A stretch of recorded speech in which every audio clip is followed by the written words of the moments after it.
Muy buenas tardes. Bienvenidos sean a este su canal Sofía Channel en YouTube. Al micrófono su anfitrión José Mario Hernández, quien les agradece el contar con el privilegio de su sintonía. Antes de dar inicio, deseo brindar la bienvenida a esta familia a un nuevo integrante. Se trata de Oso. Espero que te sientas como en casa, amigo, pero sin la obligación de hacer limpieza ni nada de qué hacer. ¿Vale? Ok, entonces, sin más dilación, iniciemos.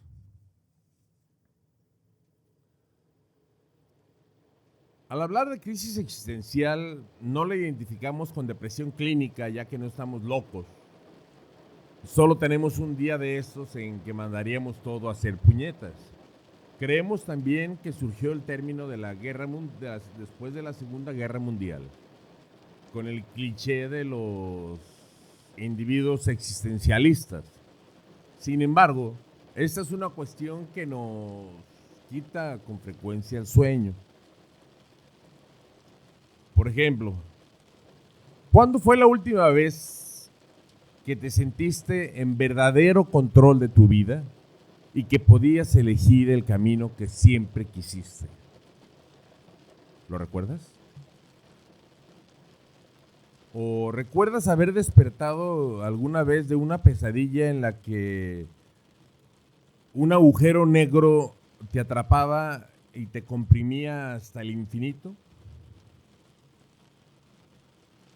O tal vez nunca pasó por tu mente que estando tú de vacaciones en la playa, de pronto te pusieras a pensar en qué sintieron todas las víctimas, las 170,000 víctimas del tsunami de Indonesia, y más estando acompañado de la familia, ¿no?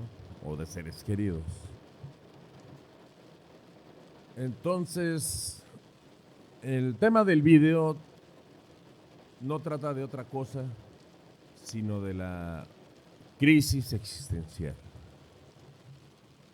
Un fenómeno tan trillado, tan traído, pero que vamos a relacionarlo de manera filosófica, psicológica y médica, como la crisis existencial es seguramente lo que se encuentra detrás o un principal componente de la depresión clínica. Por favor, no te separes de la pantalla, que en 20 minutos más o menos aclararemos todas estas dudas. Gracias.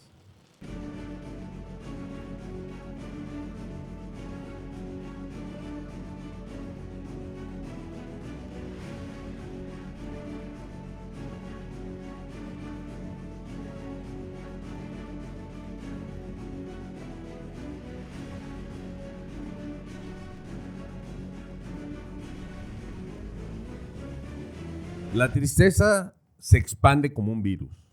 El número de personas con crisis existencial, crisis emocional o depresión clínica, llámale como quieras, aumenta día a día. Para el 2020, la OMS prevé que se convertirá en la segunda causa de discapacidad en el mundo, de acuerdo a los datos que tiene recabados la organización.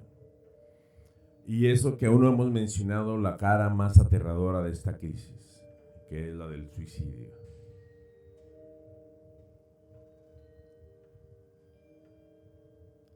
Aquí tenemos cuál es el impacto del ausentismo, un 30% de pérdida de productividad. Y la otra nota, para el 2020 la depresión va a ser la primera causa de discapacidad en México. El suicidio en México.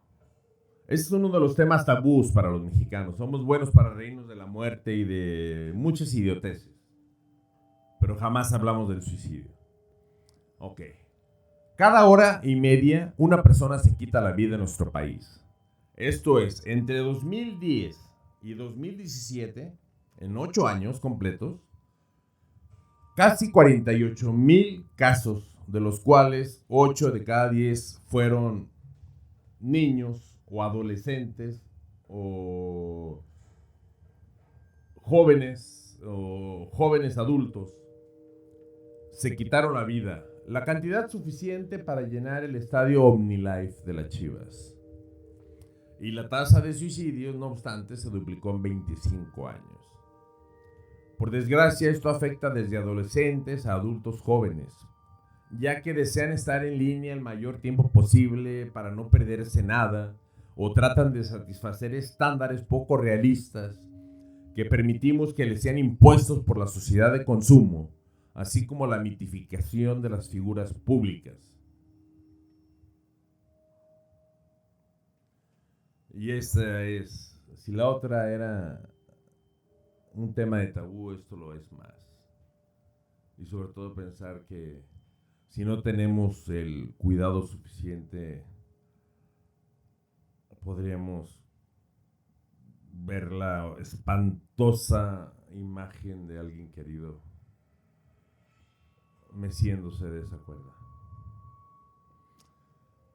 En fin, estaba pensando, ideando cómo ponerle un nombre que fuera rimbombante, pero que no los espantara, pero que dijera lo que quería que decir. Bueno, el punto es que no lo oye, por eso le puse ¿cuál es el paradigma patológico del siglo XXI? Lo que les quiero decir, ¿cómo ha cambiado la sociedad desde la modernidad, que me refiero al siglo XIX, a la época contemporánea, llegando a la posmodernidad, que es del siglo XXI? Que ha sido cuando se han gestado los mayores cambios, tanto al seno de la sociedad civil como dentro de los aspectos legales, jurídicos que nos enmarcan. Entonces, en la primera mitad del siglo XIX, John Watt inventó la máquina de vapor y con esto comenzó la revolución industrial. De pronto todo el trabajo que hacían los artesanos, lo que tardaban en hacer un año, de pronto las máquinas podían hacer 50 piezas en un día. Y de pronto se acabaron los campesinos y había puros obreros. Los comerciantes de pronto se volvieron empresarios. Los burgueses, se le llamaban burgueses porque vivían en los burgos, en las ciudades. De pronto la gente empezó a vivir básicamente en las ciudades y el campo se quedó totalmente abandonado,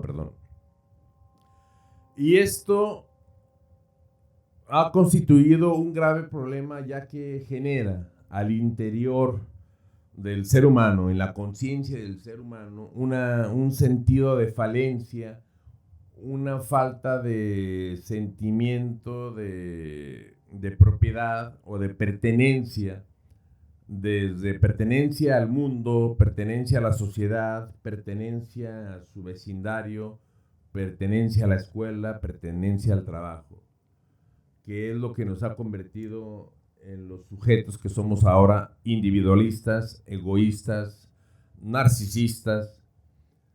Somos también sujetos con fobias sociales, tenemos temor a salir a la calle por miedo a la inseguridad, o tenemos temor a establecer relación con alguien para que no nos vaya o a asaltar o a pedir dinero o a violar, no sé por qué. Y la depresión y sus consecuencias más graves, como es el suicidio.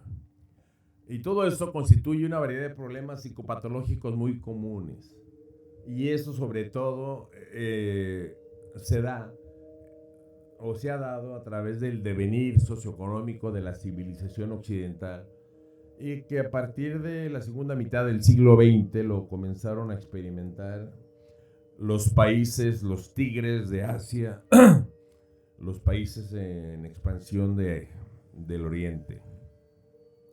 A continuación vamos a describir los 3 trastornos adaptativos que el ser humano o que nuestra psique ha tenido que desarrollar a manera existencial para vincularnos a la situación problemática que existe y poder salir avante en esta cada vez más competitiva sociedad. Podemos hablar de un derrumbamiento existencial. El primer filósofo que habló de un derrumbamiento existencial o de una crisis de valores, que se caían los valores, no fue tu abuelita o no fue mi papá, viene de más tiempo atrás. fue en la segunda mitad del siglo XIX y fue Friedrich Nietzsche, uno de los filósofos tal vez más vilipendiados y más incomprendidos, ya que su forma de escribir fue siempre hermenéutica, esto es, sujeto a interpretación. Escribía lleno de aforismos, de silogismos y de metáforas, lo que para el ciudadano común constituye un verdadero galimatías, y preferían mejor juzgarlo como alguien loco. Y sobre todo cuando afirmó en su libro La Gaya Ciencia, con el personaje de Zaratustra, cuando afirmó: Dios ha muerto y nosotros, los asesinos, los hombres, lo hemos matado. Lo que él decía es que estaba muriendo la ética y la moral en la sociedad de la primera revolución industrial, y que las personas estaban intentando refugiar en la tecnología, rodeándose de los bienes más cómodos para no sentirse tan solos, tan desprovistos y tan dejados de la mano del cambio, ya que los cambios se han sucedido de manera muy rápida. Entonces, viendo estas tres maneras adaptativas, pasemos a revisarlas una por una. No tiene caso leer, es mi trabajo. Entonces, la primera adaptación se llama la necesidad de ser más. ¿Estamos?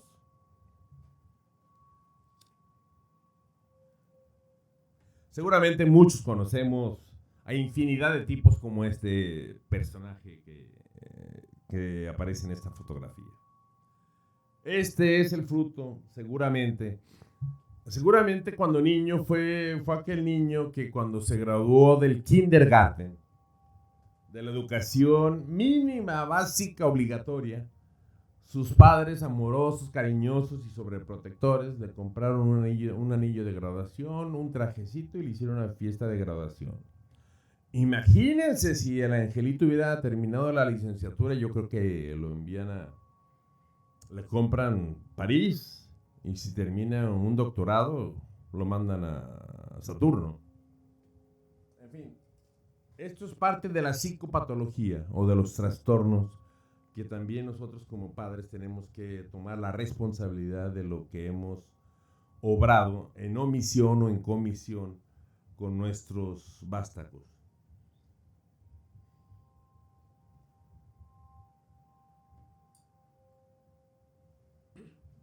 Aunque está por demás decirlo, no toda la culpa es nuestra. La culpa es de la sociedad. Bueno, y si la culpa es de la sociedad y somos parte de la sociedad, sí, la culpa es nuestra. Porque no hemos formado parte activa de este grupo de ciudadanos, ni hemos utilizado toda la fuerza que es la unión de los ciudadanos para poder hacer de un mundo mejor. Y es que este personaje ha crecido de esa manera y los padres lo inculcaron de esa manera, ya que ha estado creciendo y han estado cumpliendo los padres y él un ritual llamado las expectativas de la sociedad, las expectativas de la familia. El hijo del notario público al menos debería ser magistrado o notario público jodido, si no es un fracasado. El hijo del más prestigioso médico neurocirujano, si no hace el primer trasplante de cerebro, también va a estar prácticamente desheredado. Y la sociedad igual nos impone moldes por género, por color, por estatura, por todo nos impone moldes y nos impone expectativas. ¿Y qué es lo que sucede entonces? Que cuando salimos a la jungla nos encontramos con este gran temor que es este querer o esta necesidad de ser más. No lo podemos cumplir, ya que no podemos cumplir con las expectativas familiares y sociales a cualquier costo, ya que han sido situaciones que hicimos por no ser asertivos, por no saber decir que no. Y que hoy en día, ya como adultos, no estamos capacitados para ejercer responsablemente ninguna función profesional, o al menos para la cual creímos que fuimos educados. Entonces lo que pasa con estos sujetos es que se desinflan como los sacos que golpeas, que están llenos con aire, como los punching bag. También se desinflan igual, se ponchan y se desinflan y terminan haciendo un ridículo, ya que por lo regular son seres acomplejados, con complejo de inferioridad, lo cual manifiestan con prepotencia, exceso de autoridad, prepotencia. Pues tenemos la segunda tipología. Esta se llama el temor de ser más. Este no tiene tampoco mucha ciencia. Este temor para ser más se trata de un ser fóbico, o sea, le teme a todo, ya que ha vivido siempre sobreprotegido por los padres, viviendo en una burbuja. No hace más contacto, no hace más deporte más que los video games, porque si sale se puede enfermar. He ahí que si hablamos con los pediatras nos damos cuenta que el incremento en los casos de alergias y de asma se debe básicamente a que nuestros hijos no tienen defensas porque no salen a la calle a jugar. En fin, estos seres que crecieron aislados en su casa, que su único medio con otro ser humano es a través de las redes sociales, son seres llenos de fobias sociales, agorafobia, fobia para relacionarse, y además son individuos reprimidos, ya que poseen seguramente una carga sexual muy fuerte por su juventud, que no la pueden expresar o que fracasan en sus intentos al no tener las habilidades mínimas esenciales para poderse desarrollar. Y por si esto fuera poco, como él está consciente de todo esto, es inseguro. Y esto es una garantía hacia un fracaso social y un fracaso en el más amplio sentido de la palabra. Y finalmente tenemos la renuncia al ser. También, la renuncia al ser, si bien es el más triste. Es lo que muchos de nosotros hemos padecido, hemos venido haciendo. Muchas veces por ese estatus, por el statu quo. Y que tiene que ver con realizar un trabajo que nos disgusta para comprar artículos que no necesitamos, para impresionar a gente a quienes no les interesamos, hasta que descubrimos que nuestro lugarcito insignificante que se encuentra en un brazo espiral de la galaxia llamada Vía Láctea en el cosmos, ese pedacito insignificante se ha convertido en nuestra prisión de oro, de la cual solo existe una aparente salida por la puerta falsa. Entonces muchos pensaremos que todos estos problemas son problemas de la modernidad, que comenzaron con la revolución industrial, con el capitalismo y la Guerra Fría, bla, bla, bla, bla. Pues desde que el Homo erectus desarrolló su encéfalo gracias a la bipedestación, que pudo utilizar sus manos para hacer herramientas, y después inventó el fuego para poder cocinar la carne y así aprovechar todos los sustratos nutritivos de los alimentos, que fue lo que permitió que su cerebro se expandiera y creciera. Desde ese momento el hombre ha sido capaz de pensar y por tanto es capaz de reflexionar, que esto no es ninguna ciencia. Hablar de filosofía no es hacer otra cosa más que hacer preguntas y reflexionar. La filosofía es una porquería, porque es preguntar siempre el por qué, el por qué de todo, hasta de las cosas que aparentemente van bien. Entonces, Epicuro de Samos, quien falleció en el 270 antes de nuestra era, o sea, estamos hablando que tiene su escuela o su legado tiene más de 2000, casi 2300 años. De hecho, fue tan importante su legado que a todos los seguidores de esta doctrina se les conoce como epicureístas. Y los aspectos más destacados de su doctrina son el hedonismo racional. Sí, yo sé que racional tal vez como que no nos suena, o si nos quiere sonar, como que nos regaña, pero hedonismo sí nos suena. El hedonismo es aquella doctrina filosófica que establece que el máximo objetivo de la vida es encontrar la felicidad a través del placer. Y también a través del atomismo, influido esto por Demócrito, así como por los cínicos. Él se volvió rotundamente contra el platonismo, como hubiera hecho yo, o como me encuentro yo. Yo soy un antiplatónico y un antiaristotélico absoluto.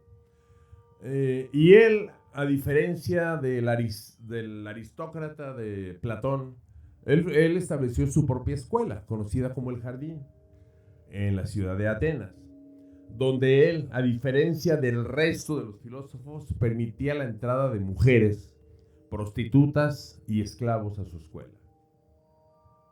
Podemos hablar mil cosas y podemos devanarnos los sesos y discutir absurdamente sobre que ellos fueron los inventores de la democracia, pero la democracia griega no fue más que un pobre intento de hacer una democracia pseudo representativa, ya que los únicos que podían votar eran los hombres libres nacidos en Atenas, mayores de edad. Por tanto, no podían votar ni los niños, ni las mujeres, ni los esclavos, ni las prostitutas, perdón.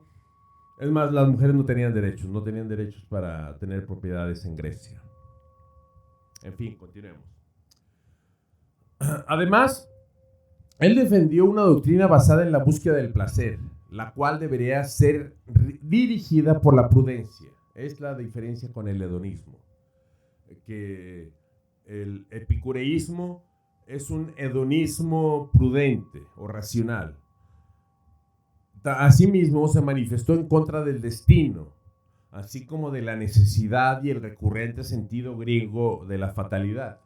Por ejemplo, quienes han tenido el privilegio de deleitarse leyendo cualquier tragedia griega, o aquellos aficionados a la mitología griega, seguramente me darán la razón al recordar que, a diferencia de los héroes que nos pinta Hollywood, y Marvel y DC Comics y demás compañías transnacionales, los héroes griegos eran seres que sufrían, que pasaban toda su vida con trabajos muy, muy cansados, pasaban su vida muy lejos de su familia, sufriendo, y al final del día, si no encontraban la muerte, lo que encontraban a cambio de sus sacrificios era un tormento que duraba toda la eternidad.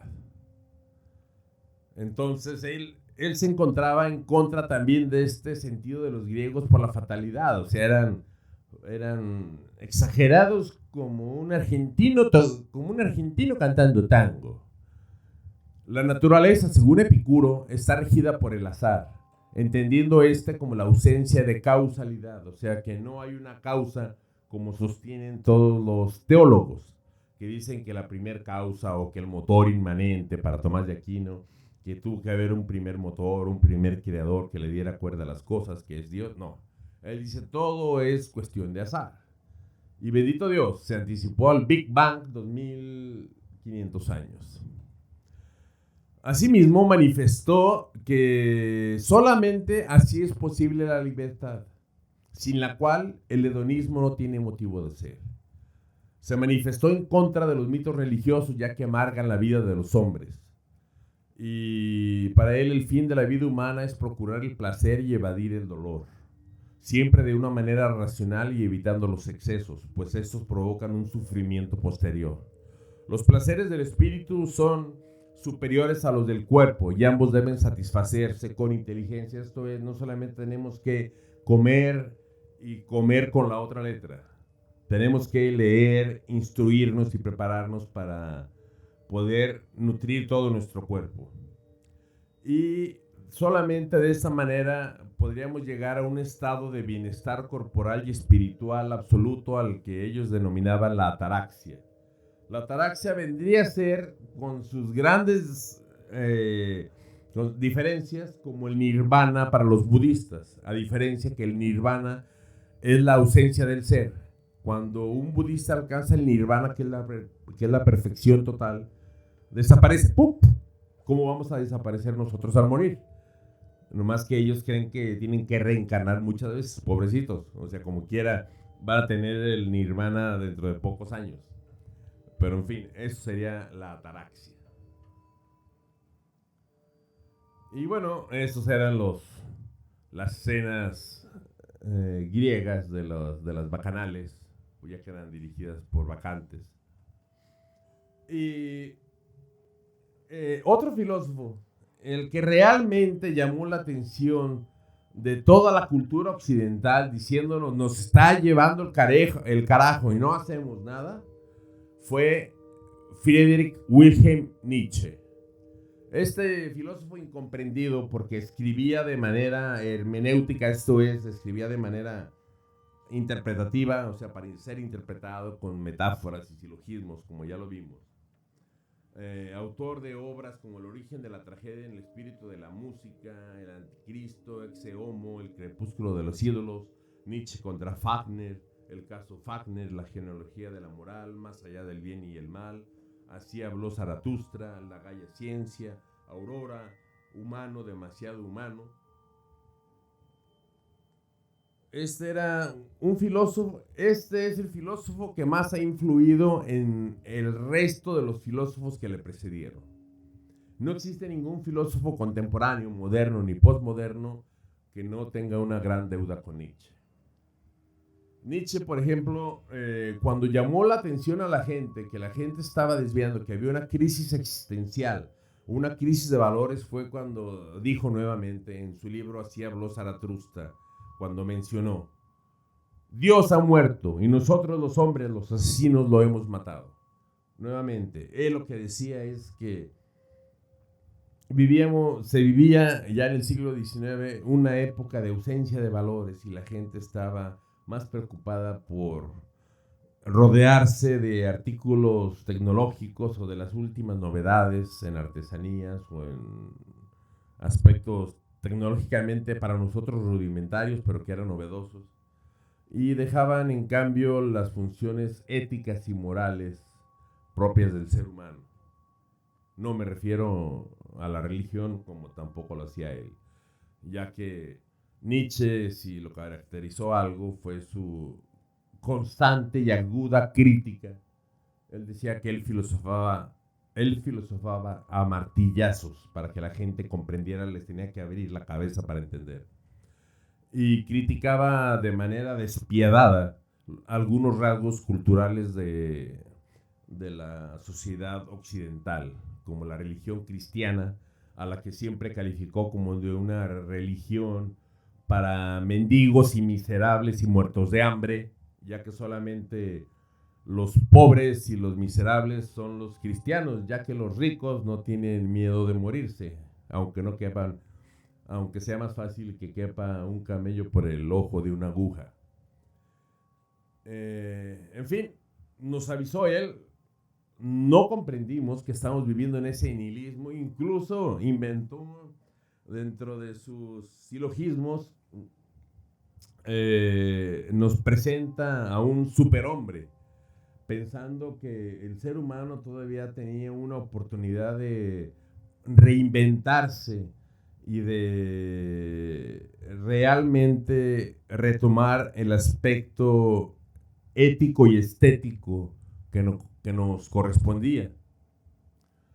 Y fue así como él desarrolla, dentro de varias de las doctrinas filosóficas, desarrolla una llamada el vitalismo, en donde una de las frases dice: quien tiene un porqué para vivir encontrará casi siempre el cómo.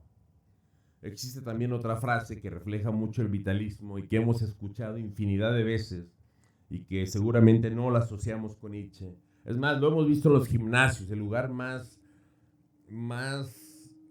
impensable para encontrar una frase filosófica. Todos los gimnasios tienen una frase de Nietzsche que dice: lo que no te mata te hace más fuerte.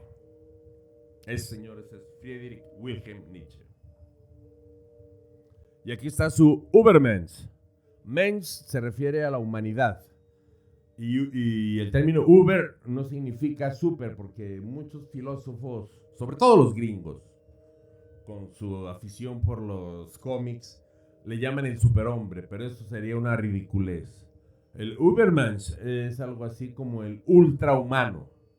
O sea, este ultrahumano va a tener una escala de valores, una escala moral y una escala de principios fraternales propios y muy por encima del resto de los seres humanos. Con lo que, según Nietzsche y su expectativa, tendríamos una era dorada aún por venir. Y en fin, ya llegamos al tema entonces. O sea, estamos conscientes de nuestro entorno, tenemos esa conciencia, lo que los americanos llaman el awareness. Tenemos conciencia de que estamos vivos y que somos. Entonces, pero esto lleva de la mano a un gran dilema que tenemos que reconocer. Otra vez lo que mencionamos al principio. La vida es una palabra muy corta, tanto en inglés como en español solamente tiene 4 letras. Y a pesar de lo corta que es, todos creemos que la podemos expandir y hacerla crecer el máximo tiempo posible. Quisiera preguntarles una bagatela, pero estamos en el mes que los notarios públicos hacen descuentos para hacer testamentos. Díganme, o contéstense a sí mismos, ¿quién ha hecho ya su testamento? Seguramente menos del 10%. ¿Por qué? Porque creemos que no nos vamos a morir. Si le preguntas a un niño, pues obviamente y por probabilidad, él no cree que se vaya a morir.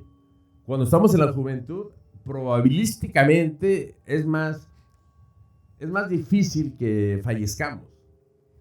Pero incluso si le preguntas a una persona que tiene 88 años y le preguntas, oiga, ¿cuándo se va a morir? No, pues todavía le falta, mi hijo. Mire, yo aquí estoy jume, chupi, mezcal y no me enfermo.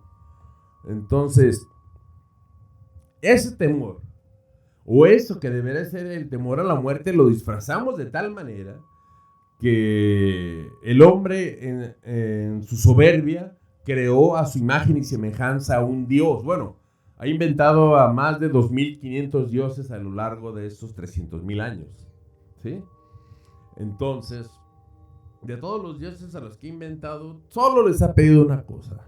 Adivinen qué es. No es dinero. Y sexo, no creo como que haya una diosa del sexo, así que le pidan tanto. Todos le piden inmortalidad, que es lo único que no hay. Entonces, este periodo de la crisis existencial es un periodo en la vida de una persona que se caracteriza por profundos cuestionamientos acerca de las razones que motivan y rigen los actos, decisiones y creencias que constituyen su existencia. Ahí pueden ver ese cartón. Bueno, es un sarcasmo, ¿no? Porque los budistas creen que tienen que reencarnar en varias vidas hasta alcanzar el nirvana. Por eso dice, chin, ¿qué pucha estoy haciendo con mis vidas, no? En fin. ¿Qué sigue por aquí? Ok. Ahora, el existencialismo en la filosofía. Bueno, como tal, del término, bueno, surgió después de que surge la corriente existencialista. El padre del existencialismo nace a finales del siglo XIX, un danés llamado Kierkegaard, es el que se encuentra el libro en la parte superior, arriba de las caricaturas de los demás filósofos. Y como existencialismo entendemos el nombre que se usa para designar a una corriente filosófica que tuvo su origen en el siglo XIX y se prolongó hasta la segunda mitad del siglo XX. Los filósofos, literatos, existencialistas se centraron en el análisis de la condición humana, la libertad y la responsabilidad individual, las emociones, así como el significado de la vida. Esta corriente se puede dividir en diversas escuelas, entre las cuales destacamos el existencialismo teísta, que reflexiona sobre la existencia de Dios. Esto no es existencialismo, esto es una estupidez. El existencialismo ateo, este niega lo divino, esto sí es existencialismo. Y el existencialismo agnóstico también es una verdadera corriente existencialista. ¿Cuáles son las características? Bueno, centra su atención en la existencia y cuestiones propias del hombre, de su ser, y en dar solución a los problemas del hombre. No solo la razón descubre la realidad, también los sentimientos básicos como la angustia y la frustración la descubren. El pesimismo. Los existencialistas se caracterizan por un remarcado pesimismo en sus ideas. Su popularidad se dio después de la Segunda Guerra Mundial, pues era una salida de pensamientos de la bancarrota de valores que dejó la guerra. Positivamente afirman la existencia humana y concreta. Afirman y sostienen que el hombre es libre y que los valores son creaciones de la libertad. O sea, es una escuela realmente correcta, cuyo único enemigo es el cristianismo. Y ya les explico por qué. Para el cristianismo, la esencia antecede a la existencia. Y para el existencialista, la existencia precede o antecede a la esencia. Esto es, pensemos en un embrión o en un feto. El feto es indistinguible de un ser humano, un pollo, un lagarto o un rinoceronte durante las primeras etapas, durante los primeros 3 meses. Prácticamente son iguales. Ni siquiera tienen desarrollado la zona de donde va a surgir el cerebro. Todavía no tienen un corazón funcional. ¿Va? Entonces, para muchos de ellos, o por ejemplo, para todos los persignados, como Jorge Limón y company, que hablan acerca de los antiabortistas, que el aborto es un asesinato, no puedes asesinar a una persona que no tenga actividad cerebral, porque legalmente está muerta. Entonces, es el principal debate con los cristianos, que para ellos, en el momento de la concepción, no sé en qué momento, si cuando estamos follando, no sé en qué momento el alma se mete dentro del espermatozoide y el óvulo, pero dicen que tenemos un alma. A mí me han hecho en estos últimos 5 años cerca de 14 tomografías y tantas resonancias y no la encuentro por ninguna parte. En fin. Tenemos también el existencialismo en la literatura. Tenemos, por ejemplo, todas las obras que renegamos alguna vez porque nos hicieron leerlas en la secundaria o en la prepa, como a Hermann Hesse. ¿Quién no recuerda haber leído El Lobo Estepario, a Siddhartha o a Damián? A Fedor Dostoyevsky, con su infame, porque era grandísimo, los 2 volúmenes, aún me acuerdo del tamaño de los volúmenes, 700 páginas cada uno de los volúmenes, de su Crimen y Castigo, o de los hermanos Karamazov, o El Idiota, en el cual retrataba crudamente las injusticias sociales de su época. O ¿quién no recuerda y se estremece recordando la vívida transformación descrita por Franz Kafka en su libro de la Metamorfosis? ¿Lo recuerdan? También tenemos a escritores premio Nobel como a José Saramago, que aquí tenemos en esta ilustración tomado de La Caverna, que dice: ay de aquellos que con miedos a posibles aflicciones futuras se quedan sentados a la vera del camino llorando un pasado que ni siquiera fue mejor que el presente. Y tenemos también en el quinto a Pablo Neruda. Aquí tengo una frase de Pablo: algún día, en cualquier parte, en cualquier lugar, indefectiblemente, te encontrarás a ti mismo. Y esa, solo esa, puede ser la más feliz o la más amarga de tus horas. Eso es una sentencia. Tenemos el existencialismo en la pintura. El mejor representante es Edvard Munch, indiscutiblemente, con una de las versiones, con la más famosa, ya que se hicieron 4 versiones de este cuadro. Todas tienen diferente escala cromática. Es la misma composición, es la misma obra, pero con diferente escuadra cromática, perdón. 3 se encuentran en museos noruegos y solamente uno se encuentra en una colección privada. Y este, que es el del grito, el clásico, fue pintado en 1893. Es un óleo al temple y pastel sobre cartón y está en la Galería Nacional de Noruega, en Oslo. Y tenemos también el existencialismo en la cinematografía.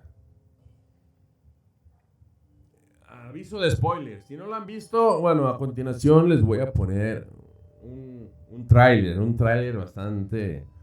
Bueno, un tráiler que hice algunas adaptaciones para que el algoritmo de YouTube no, bueno, me permitiera publicar el video. Entonces, aquí pueden ver todo el texto de lo que trata. Después lo pueden leer. Los voy a dejar entonces con el tráiler de El Séptimo Sello. Tráiler de la película.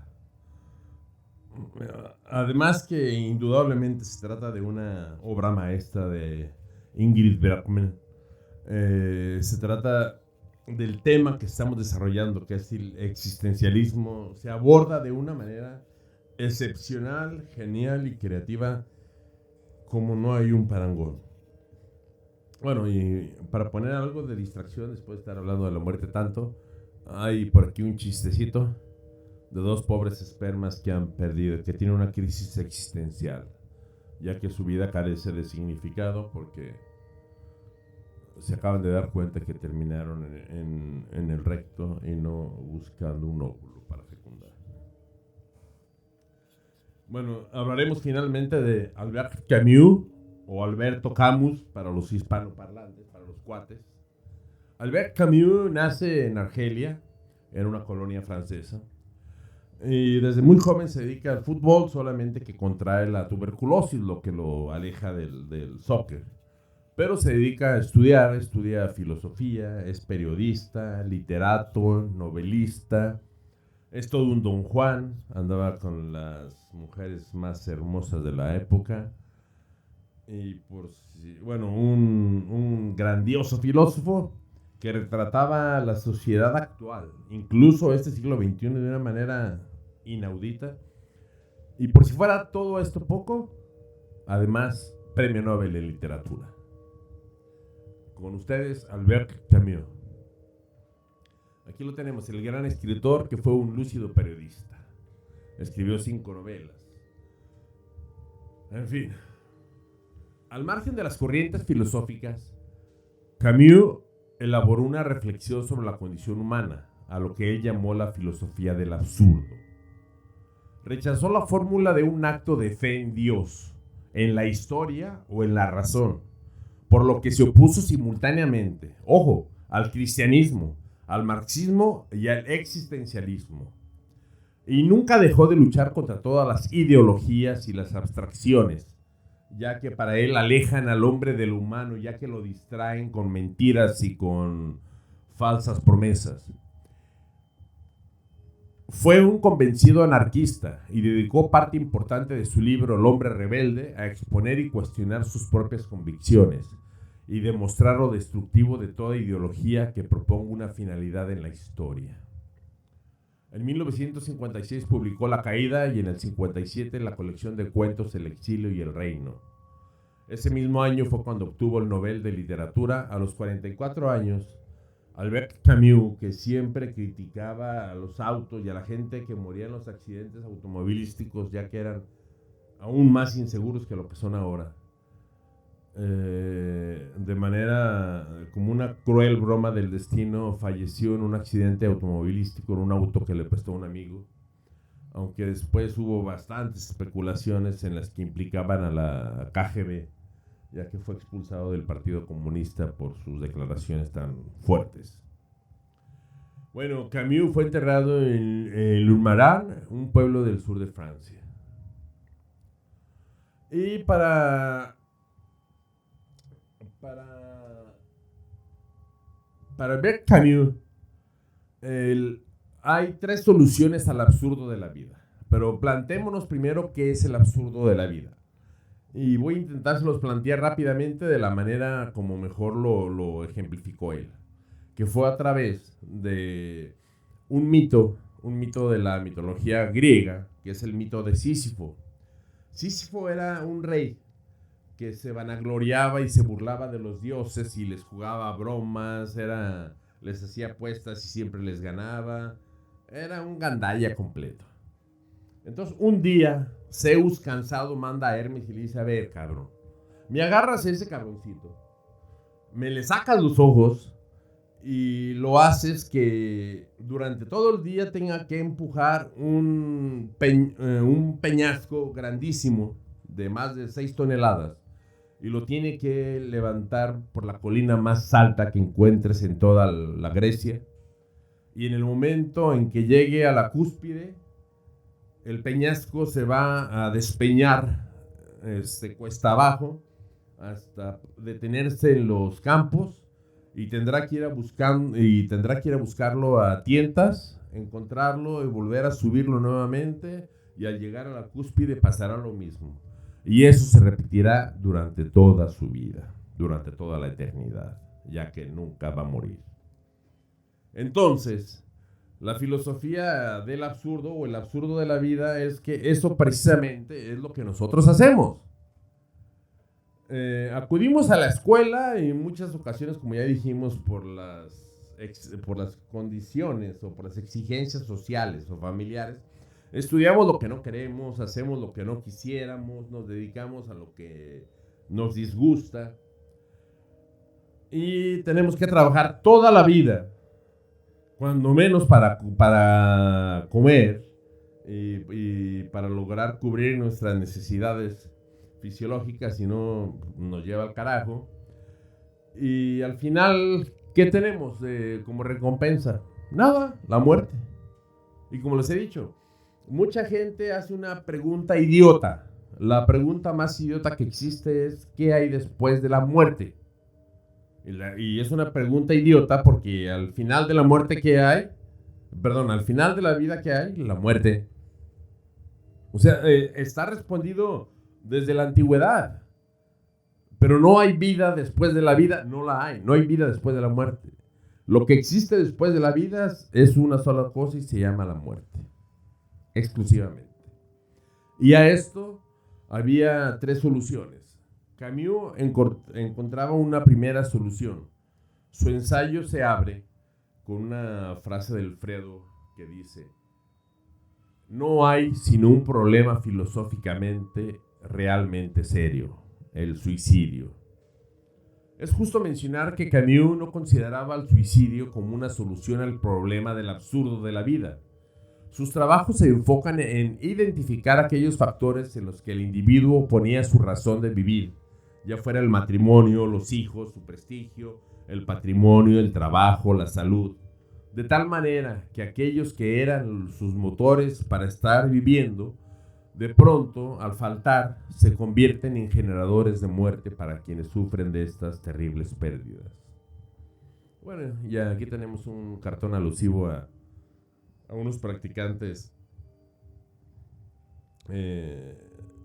afganos. Después, él encuentra una segunda solución al absurdo de la vida, que le llama el suicidio filosófico. Camus reconoce que el mundo no es absurdo, el ser humano no es absurdo. Lo que es absurdo es la necedad con la que pensamos que queramos vivir eternamente cuando tenemos una vida, un espacio temporal para poder cumplir con nuestras necesidades propias de cada especie, que es vivir, crecer, reproducirnos, perpetuar nuestra información, que es el ADN, y sobre todo evolucionar darwinianamente.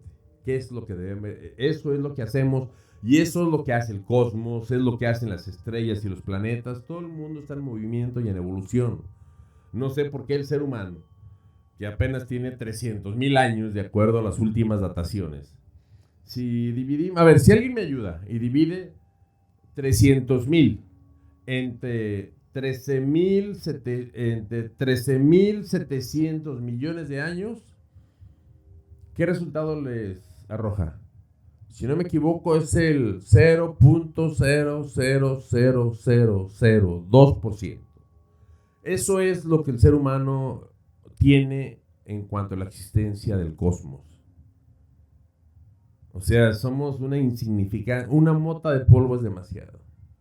Y sin embargo, queremos que la vida gire en torno nuestro y que las leyes de la física se violen para que la inmortalidad sea una realidad. Pero eso sí, jamás queremos terminar con la hambruna, jamás queremos terminar con los problemas de distribución de la riqueza, solamente queremos nuestro bien egoísta, que es ser eternos. Y bueno, dentro de esto, algunos filósofos bastante absurdos y cobardes cayeron convenciéndose y abrazando falsamente alguna rama del cristianismo, como fue el nazi de Heidegger, Jasper, Chestov, Kierkegaard y Husserl. De todos ellos se burlaba Camus diciéndoles que cometían un suicidio filosófico al llegar a conclusiones que contradicen la posición original del absurdo, ya sea porque abandonan la razón y giran hacia Dios, como es el caso de Kierkegaard y Chestov, o elevando la razón y finalmente arribando a formas platónicas, ubicuas y a un Dios abstracto, como es el caso de Husserl. En fin, ahí tenemos a Homero Simpson que se quiere suicidar porque le colocaron un aparato maxilofacial que no le permite comer. Y pues bien, ahí tenemos precisamente la imagen de Sísifo cargando con esa roca. Tenemos la verdadera solución al absurdo de la vida, que es en lo que tenemos que pensar todos cuando tengamos una crisis existencial. Yo me recuerdo mucho de esto porque mi crisis existencial fue a los 12 años de edad. Prácticamente estuve un mes sin dormir pensando en qué iba a ser de mí cuando me muriera. Afortunadamente llegó a mí una respuesta filosófica bastante idiota. Pero dije, todos se van a morir. Pues qué chingados. Y ya, se solucionó. Pero en fin, el absurdo es el esfuerzo realizado tanto por el individuo como por la humanidad para encontrar un sentido a la vida. Un significado intrínseco, absoluto y objetivo de la existencia. Se entiende como el absurdo, porque encontrar este sentido es imposible, ya que la vida carece de significado o este no es aparente. El absurdismo se caracteriza por su escepticismo en torno a los principios universales de la existencia. Por consiguiente, propugna que el significado de la existencia es la creación de un sentido particular, puesto que la vida es insignificante por sí misma, y que la inexistencia de un significado supremo de la vida humana es una situación de regocijo y no de desolación, pues significa que cada individuo del género humano es libre para moldear su vida, edificándose su propio porvenir. Entonces, ¿cuál es la solución para cuando nos encontramos con una crisis existencial? Primero, reconocer que la tenemos, es como la depresión. Reconocer que tenemos un problema, una crisis existencial. Después, podríamos utilizar ese mantra tan famoso que dice, por favor, Señor, concédeme sabiduría. Concédeme sabiduría para identificar las cosas que puedo cambiar de las que no puedo cambiar. Y concédeme coraje para aceptar lo que no pueda cambiar. Y concédeme fuerza para cambiar lo que sí pueda cambiar. Entonces, lo que propone Camus es que la mejor opción es, ya que solamente tenemos una vida, que la vivamos al máximo.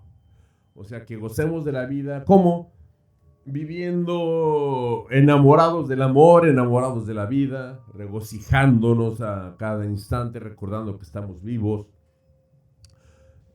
pintando, haciendo música, bailando, gozando, haciendo el amor, de todas las maneras posibles y permisibles que existan sean parte del libre albedrío, utilicémoslas para hacer de esta vida la experiencia más placentera del ser humano. Porque al final de cuentas, insisto, después de la vida solo existe la muerte. Y aunque así fuera, a excepción de las figuras históricas, les digo, pudieran ser un gran benefactor, un gran altruista, pero su imagen no va a perdurar más de 3 décadas. Y de eso me acuerdo yo, por ejemplo, cada vez que tomo la calle de Robles Hill, porque me pongo a pensar quién es Robles Hill, ya lo inventé. Inmediatamente lo chequé y lo descubrí. No les voy a decir para que lo hagan ustedes, pero lo que les quiero decir es que el señor tiene 3 generaciones que murió y no sabía quién era y tiene hasta una calle. Y les voy a poner un ejemplo. Díganme cuál fue el apellido de su bisabuela materna. ¿O cuál fue el segundo nombre de su tatarabuelo?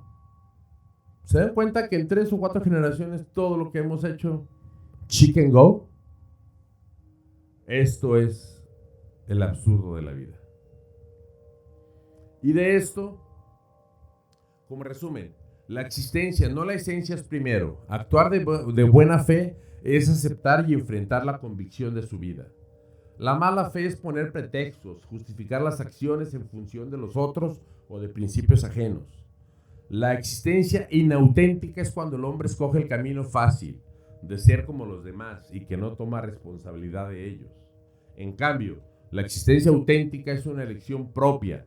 Se produce angustia, es cierto, aparece en la conciencia y descubre la nada y que el hombre está hecho para la muerte. Una frase de Camus: la política y la suerte de la raza humana son formadas por hombres sin ideas y sin grandeza. Aquellos que tienen grandeza dentro de sí mismos no hacen la política. Existe un breve momento en la vida en el que te sientes más perdido que nunca. Ese momento es el principio de un encuentro contigo mismo. Y Camus sostenía: sigo suponiendo que este mundo no tiene un sentido superior, pero sé que hay algo en él que sí tiene sentido, y es el hombre ante su prójimo, porque ese encuentro le da sentido a todo. Es la manera como darle sentido a la vida. Y a manera de lo que ahora llaman como pseudociencia, que realmente es un fraude para todas para las empresas o para los sujetos requeridos de autoayuda y que están yendo todos los cursos como de esos sujetos con problemas.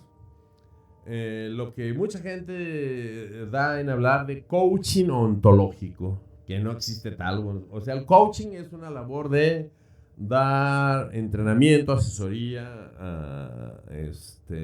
dentro de un proceso de administración de ventas o administración o de enseñanza, ¿sí?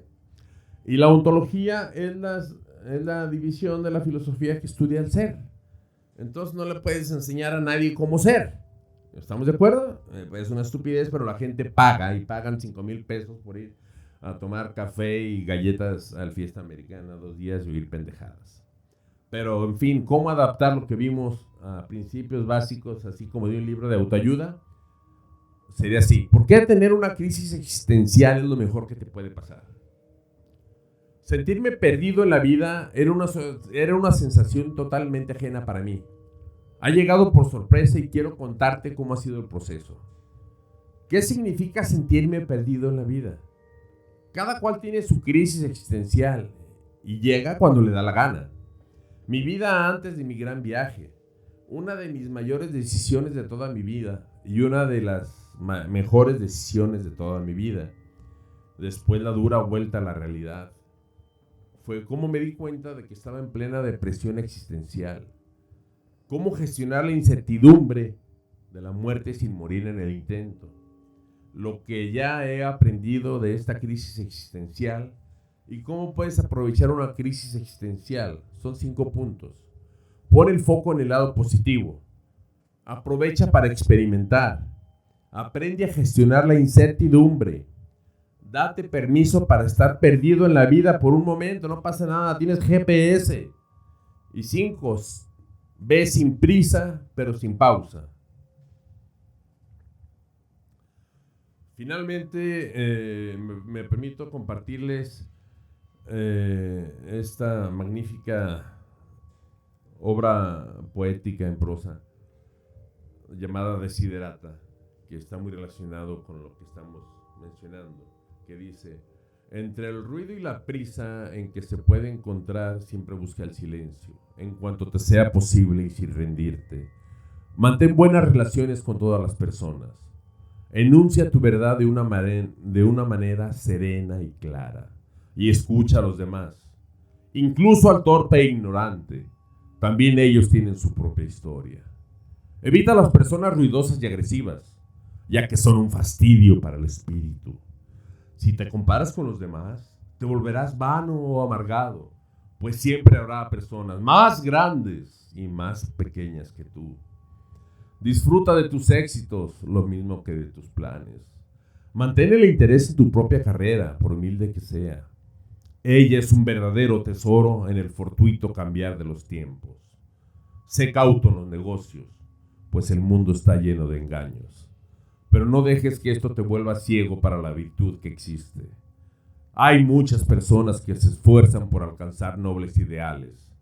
La vida está llena de heroísmo. Sé tú mismo, y en especial no finjas el afecto y no seas cínico en el amor, pues en medio de todas las arideces y desengaños es perenne como la hierba. Acata dócilmente el consejo de los años, abandonando con donaire las cosas de la juventud. Cultiva la firmeza del espíritu para que te proteja de las adversidades repentinas. Mas no te agotes con pensamientos oscuros. Muchos temores nacen de la fatiga y la soledad. Más allá de una sana disciplina, sé benigno contigo mismo. Tú eres una criatura del universo, no menos que los árboles y las estrellas. Tienes derecho a existir, y sea que te resulte claro o no, indudablemente el universo marcha como debiera. Y sean cualesquiera tus trabajos y aspiraciones, conserva la paz con tu alma. En la bulliciosa confusión de la vida, aun con todas sus farsas, penalidades y sueños fallidos, el mundo es todavía hermoso. Sé alegre, esfuérzate por ser feliz.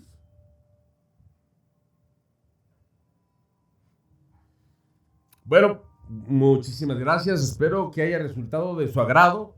Si así fue, bueno, me prolongué más de lo que esperaba. Les juro que creí que era para 20 minutos, pero era un tema que para mí reviste de una importancia trascendental, ya que solamente quien ha vivido una crisis existencial y a una temprana edad sabe lo que esto puede presuponer. Y bueno, muchísimas gracias. Les recuerdo, por favor, suscríbanse, todos los que no se han suscrito. Ya sé quiénes. Todo el club todo el club de la facultad se los voy a enviar para que se suscriban todos.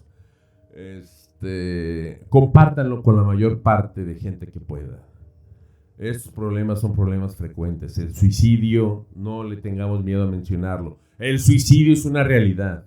Compartamos este video con la mayor parte, con todos los conocidos que tengamos. Si logramos salvar una vida compartiendo esto, creo que nos hemos ganado el derecho a estar vivos. Se despide de ustedes su amigo José Mario Hernández. No sin antes recordarles, como siempre, Carpe diem, nemini parco, tempus fugit. Chao. Perdón. Me voy a permitir dejarles un fragmento y después a manera de karaoke la letra de una canción muy famosa que cierra esto como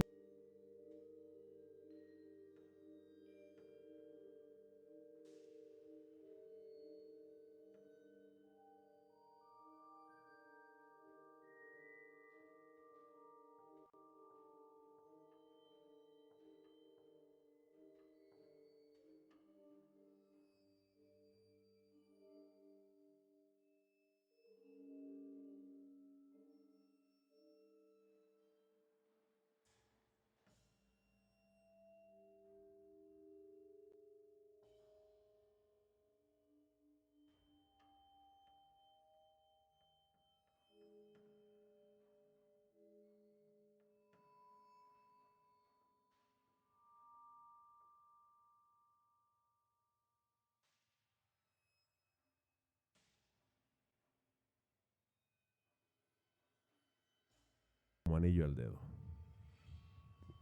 Hasta luego. El final se acerca ya. Esperaré serenamente. Ya ves, yo he sido así. Te lo diré sin vivir la inmensidad sin conocer jamás fronteras, huir sin descansar y a mi manera.